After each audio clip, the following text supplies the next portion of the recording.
Sabi ng aking nadatnan, wala kayong jacket at malamig dito, baka kayo ay lalamigin. Sabi ko nga, may sakit. Hindi ko nga sinabi sa kanya, may sakit nga ako.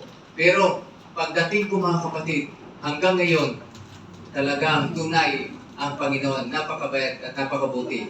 Hanggang ngayon, inyong nakita, wala akong sakit. Masigla po ako mga kapatid, purihin ang Panginoon. Pero alam ko, pagkatapos ko dito, magkakasakit ako. Bakit? Ito ang hiningi ko sa Panginoon na bigyan ako ng lakas sigla para sa mensahe niya ngayong tanghali sa bawat isa sa atin. Bakit? Dahil ang sakit ko mga kapatid, yung aking pilay, sumungkong, sobrang sakit, itong aking likod, may pilay kasi ito, ginawa ko kasi, wala kasi si Mrs. umuwi sa probinsya. Ang ginawa ko, naglaba ako. Kaya, nung pagkatapos maglaba, doon na. Hindi ako makabangon, mga kapatid. Hindi ako makatayo ng matagal. Pagka matagal, lalong sumasakit at talaga uupo ako kung ito'y sasakit. Kaya sabi ko, sister niya, alalayan mo ako pagka masakitan natin, mga kapatid, sa sanlibutan ito. Na ang ating buhay ay parang gasinulid na lang ang ating pinanghawakan. At pagka nagpatid yun, tapos na ang ating buhay dito sa sanlibutan ito. Ano ang ating pag-asang panghawak? Sino ang ating pwedeng ating kapitan sa panahong ito? Na kahit nga ikaw ay kumakain, maaari ka rin mamatay. Kahit nga ikaw ay naliligo, maaari ka rin mamatay. Kahit nga ikaw ay natutulog, maraming pagkakataon na hindi na nagigising. Yung pagbagsak doon sa saan ba yun? Yung pinakalakas na lindol na karaang buwan lang?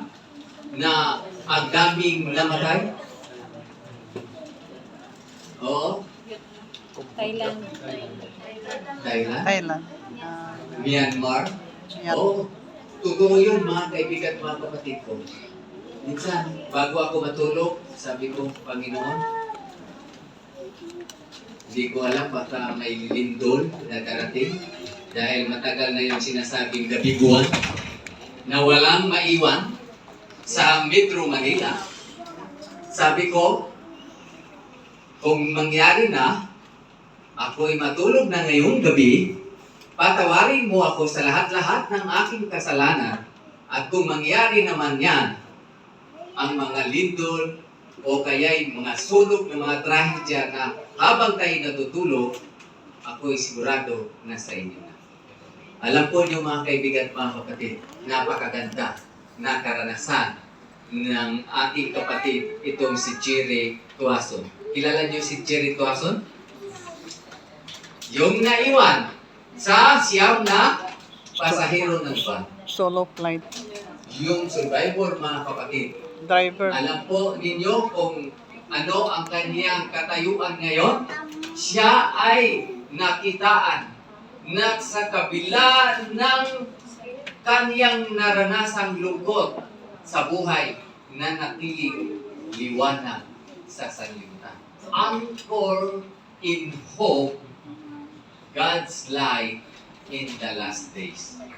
Ang pananampalataya na nakaangkla sa pag-asa ay magiging liwanag sa sanlibutan ito. Kaya naman, si Jerry, dinayo siya ng mga taong politiko para i-congratulate ang kanyang napakatatag at matibay na pag-asa na ang sabi niya, pinahiram sila sa akin. Ngayon, kinuha na sila sa akin. Nagpapasalamat ako sa Diyos dahil pagdating ng aking Panginoong Hesus, sila'y muling bubuhayin at kami muling magkakasama. Kakaiba ang kanyang pananaw sa buhay. Yun ay may pananampalataya na nakaangkla sa pag-asa na walang iba ay ang ating Panginoong Hesus. Amen? Amen. Purihin ang Panginoon mga kapatid. Ngayon ang tanong. Kung mangyari sa atin ang mga bagay na yun, ubos ang lahat ng miyembro ng iyong pamilya, ano kaya ang iyong magiging katayuan? Matay ang asawa niya. Ano kaya mga kapatid ang iyong sasabihin?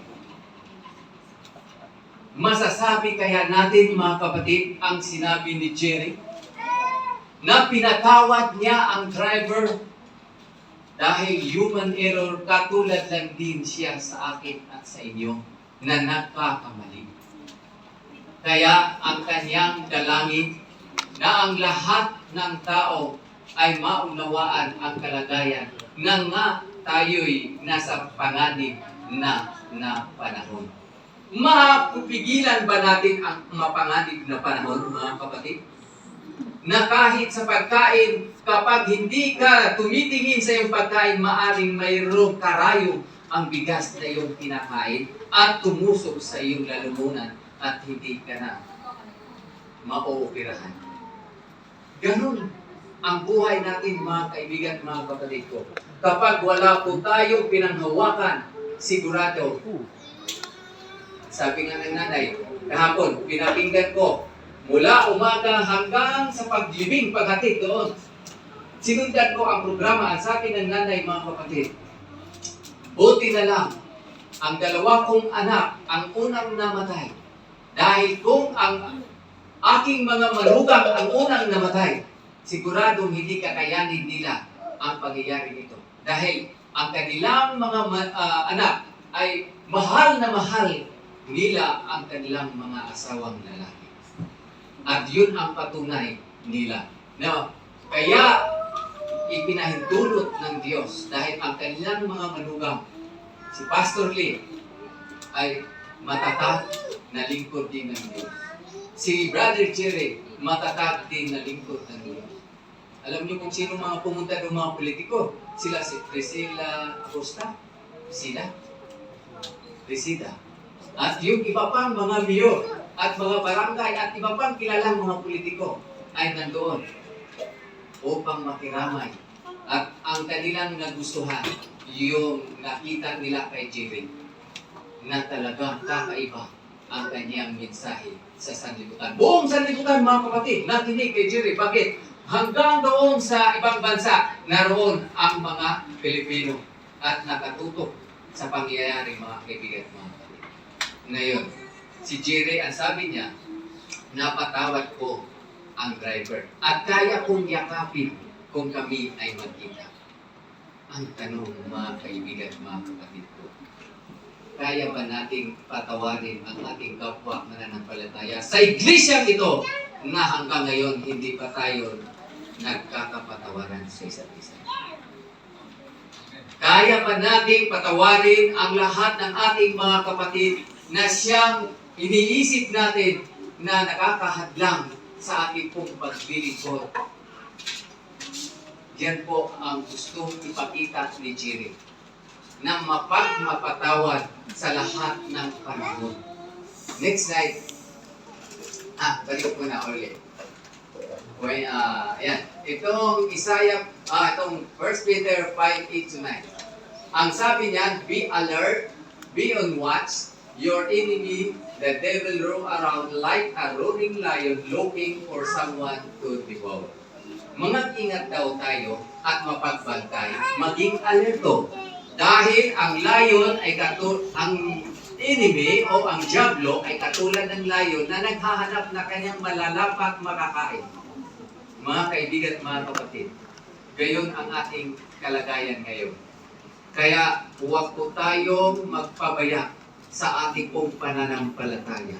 Kung mangyayari man ang nangyayari sa pamilya Tuason, Duran, Morello, kilala ng mga dating kolpodor ang mga Morello dahil mga retired literature evangelist ang mama ng mga namatay na yon, mga kapatid.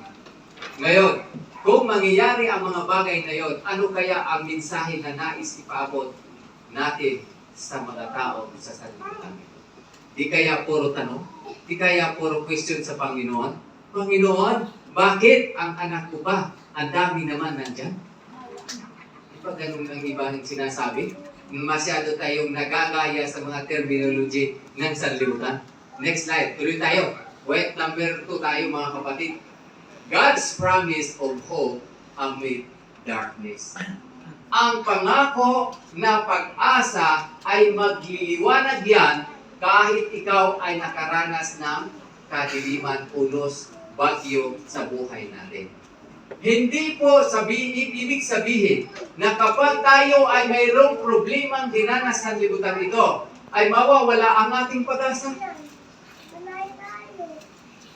Hindi po ibig sabihin, mga kapatid, na kapag tayo ay walang problema, saka tayo ay masigla at malakas.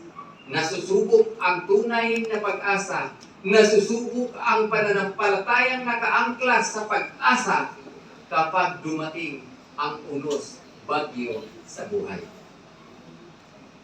Hindi masusubok ang pananampalataya kapag walang mga pangyayaring dumating sa buhay natin. Kaya sabi po dyan sa Isaiah 60 verse 2, darkness covered the earth, but God shine.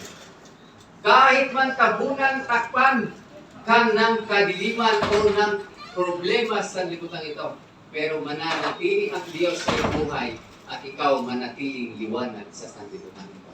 Hope is God's presence, not absence of trouble. Real life stories of faith in crisis. Ang tunay na pananampalataya, ang tunay na buhay na may Kristo, ito ay nanindigan at tumibay sa panahon ng crisis. Next slide. Point number 3. Jesus our living hope. 1 Peter 1:3, living hope through resurrection. Ito na yung sinabi natin. Pag mayroon tayong funeral service, ang ating laging sinasabi doon sa mga naiwan sa mahal sa buhay, huwag tayong mag-alala. Dahil ang lahat ng nangamatay kay Kristo, kahit siya'y mamatay, mayroon siyang buhay na walang hanggan. John 11:25. Kaya mga kaibigan at mga kapatid ko, ito ang sinasabi na kapag nakaangkla ang ating pananampalataya sa pag-asa na walang iba si Kristo, sigurado ito ang ating liwanag sa sanlibutan ito. Next slide. Point number 4. Stand firm and shine bright. Totoo na kapag nakaangkla ang ating pag-asa sa ating Panginoong Jesucristo, kung tayo'y makaranas ng pagsubok sa sanlibutan ito, manatili pa rin tayong liwanag sa sanlibutan. Sa Matthew 5:16, be a light in your word. Romans 15:13, challenge, be a hope giver. Mga kapatid, kaya ba nating magbigay ng pag-asa kapag ikaw ay nawalan ng trabaho? Kaya ba nating magbigay ng pag-asa kapag tayo ay nawalan na ng mga minamahal sa buhay, sa iba? Ang pangyayaring nangyayari sa ating mga kapatid ay isang mensahe para sa atin. Isang mensahe na kung saan ay gusto ng Diyos na maranasan din natin at mapagmuni-munihan ang mga bagay na ito, na dapat nating ihanda ang ating mga sarili. Lahat tayo mga kapatid, dadaan dito. Hindi nga lang natin alam kung kailan mangyayari sa buhay natin. Lahat tayo ay dadaan nito. Sa huling mga araw, lahat tayo ay dadaan sa mga pagsubok ng buhay nito. Ngayon ang tanong, kaya ba natin magbigay ng pag-asa sa kabila ng ating maranasan mga ito? Next slide. Point number 5, the word luho. Ang sanlibutan ito ay wala ng pag-asa. Kanino natin masusumpungan at matagpuan ng pag-asa? Kay Jesus o sa ating Panginoong Hesus, who give hope, Jesus Christ, who bring hope, God's call to service. Sino ang magdala ng pag-asa sa mga tao? Tayo. Bakit? Dahil tayo ngayon ang tumanggap sa pag-asa na walang iba ang Kristo na ating inaasahan. So ngayon, dahil tayo ang tumanggap ng pag-asa na ito, ano ang ating gagawin? Next slide. Ayan, God's call to service. As His representative among men, God does not choose angels who have never fallen, but human beings. Men of like passions with those they seek to save. Christ took humanity that He might reach humanity, a divine human Savior was needed to bring salvation to the world, and to man and woman has been committed the sacred trust of making known the unsearchable riches of Christ. Mga kapatid, ito na ang sinasabi ng Diyos sa atin. Ang iglesia ng Project 8 ay nilagay sa lugar na ito upang dalhin ang pag-asa sa lahat ng tao na sa paligid nito. Paano natin dalhin ang pag-asa nito? Paano natin dalhin? Next slide. Ang sabi po dyan, a call to individual. A distinct work is assigned to every Christian. Kanino? Every Christian. Sa bawat isa sa atin, ay dalhin natin ang gawain ito. Ang bigyan ng hope, ng pag-asa ang mga tao. God requires everyone to be a worker in His vineyard. You are to take up the work that has been placed in your charge and to do faithfully. Mga kapatid, sapat na ba sa atin na umupo dito sa malamig at napakagandang kwarto?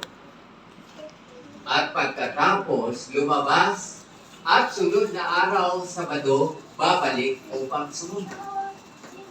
Sapat na po ba ito, mga kapatid ko? Hindi, mga kapatid.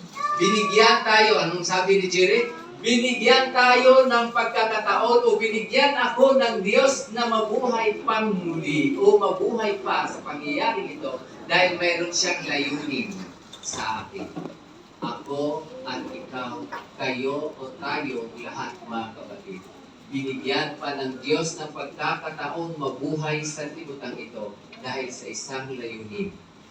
Dalhin ang pag-asa sa mga taong nasa paligid natin. Next slide. Point number 6. Bring hope to the people. Every true disciple is born into the kingdom of God as a missionary.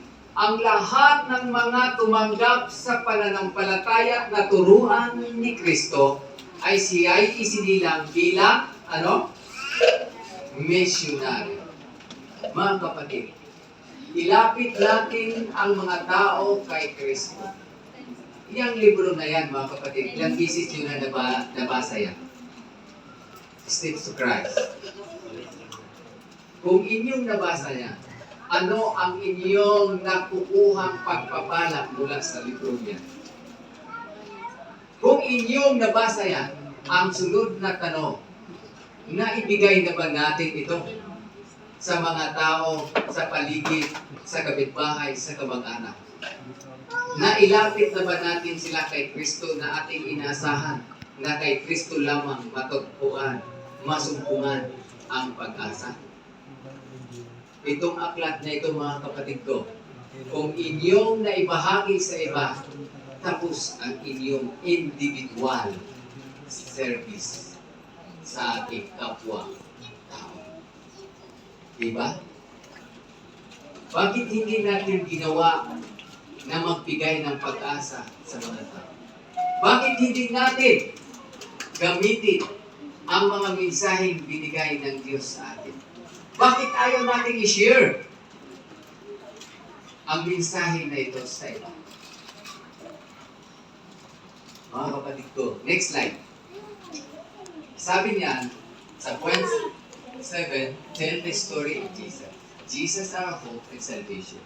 Church members must work, they must educate themselves. Yung salitang educate, yun po yung nagpapaunawa sa atin na ating unawain na mayroon talaga tayong malaking gawain dito sa libutan ito. Striving to reach the high standard of self before them. This the Lord will help them to reach if they will cooperate with Him. We should not let slip even one opportunity of qualifying ourselves and think intellectually to work for God. Alam po niyo mga kaibigan, mga kapatid, yung ating pananatili sa sanlibutan ito ay mayroong layunin. Umpisahan na natin kung hindi pa naumpisahan. Ang paglilingkod pagdadala ng pag-asa sa mga tao. We are the messenger of hope.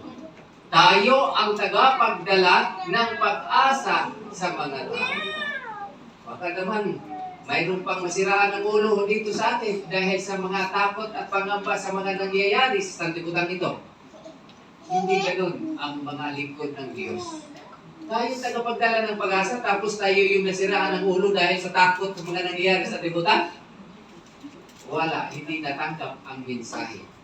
Kaya ngayong umaga, mga kaibigan at mga kapatid ko, tanggapin natin ang mensahe ng Diyos na tayong lahat ay tagapagdala ng pag-asa sa lahat ng taong ating mga kasalungan.